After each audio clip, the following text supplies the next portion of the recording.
Bago pa man naganap ang isang pagsabog sa Mindanao State University sa Marawi City kahapon, December 3, 2023 kung saan may ilang mga binawian ng buhay at marami sa mga ito ang sugatan, ay nauna munang napatay ng mga AFP o Armed Forces of the Philippines ang 11 miyembro ng Dawla Islamiyya sa Maguindanao del Sur. Kamakailan lang din kabilang na dito ang matataas na lider ng ilang teroristang grupo kagaya ni Abdullah Sapan.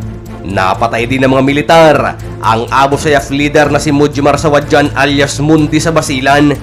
Si alias Mundi ang itinuturong mastermind sa pagbobomba sa Hulu Cathedral noong 2020.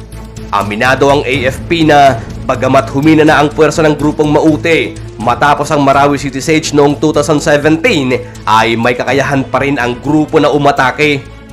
Kaya naman malaki ang hinala nila na ang nangyaring pagpapasabog sa Mindanao State University ay isang paghihiganti kung saan 3 ang kinumpirmang dead on the spot at ito ay puro mga kababaihan at isa ang dead on arrival sa Amay Pakpak Medical Center. Ayon sa kwento ng mga nakasaksi at ayon na rin sa investigasyon, ay alas 7 ng umaga nang may sumabog sa nasabing gym kung saan kasalukuyang nangyayari ang misa ng mga Katoliko.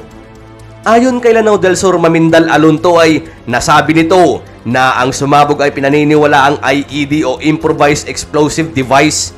Sa eksklusibong mensahe naman ni President Bongbong Marcos ay malaki umano ang posibilidad na may banyagang grupo ang sangkot sa pagbobomba sa Marawi. Lubos naman ang pakikiramay nito maging na rin ang Vice Presidente na si Sara Duterte. Nakikiramay po ako sa mga pamilya ng mga biktima ng pagsabog ng bomba sa loob ng Mindanao State University sa Marawi City. Pero ayon sa ilang mga komento ng ating mga kababayan ay posible nga talagang retaliatory attack o paghihiganti ang nangyari at may posibilidad na ang next target ng mga ito ay ang mga pampublikong lugar katulad ng mga malls, mga simbahan o iba pang mga eskwelahan. Pero kinakailangan po umano ng mas malalim na investigasyon dahil malaki din ang posibilidad na baka diversionary taktika lang ng mga terorista ang naganap na pagsabog upang ma-divert ang atensyon ng mga sundalo at mga kapulisan sa Mindanao. Kung iisipin ay posible nga din ito, pero ano sa tingin mo, kaibigan?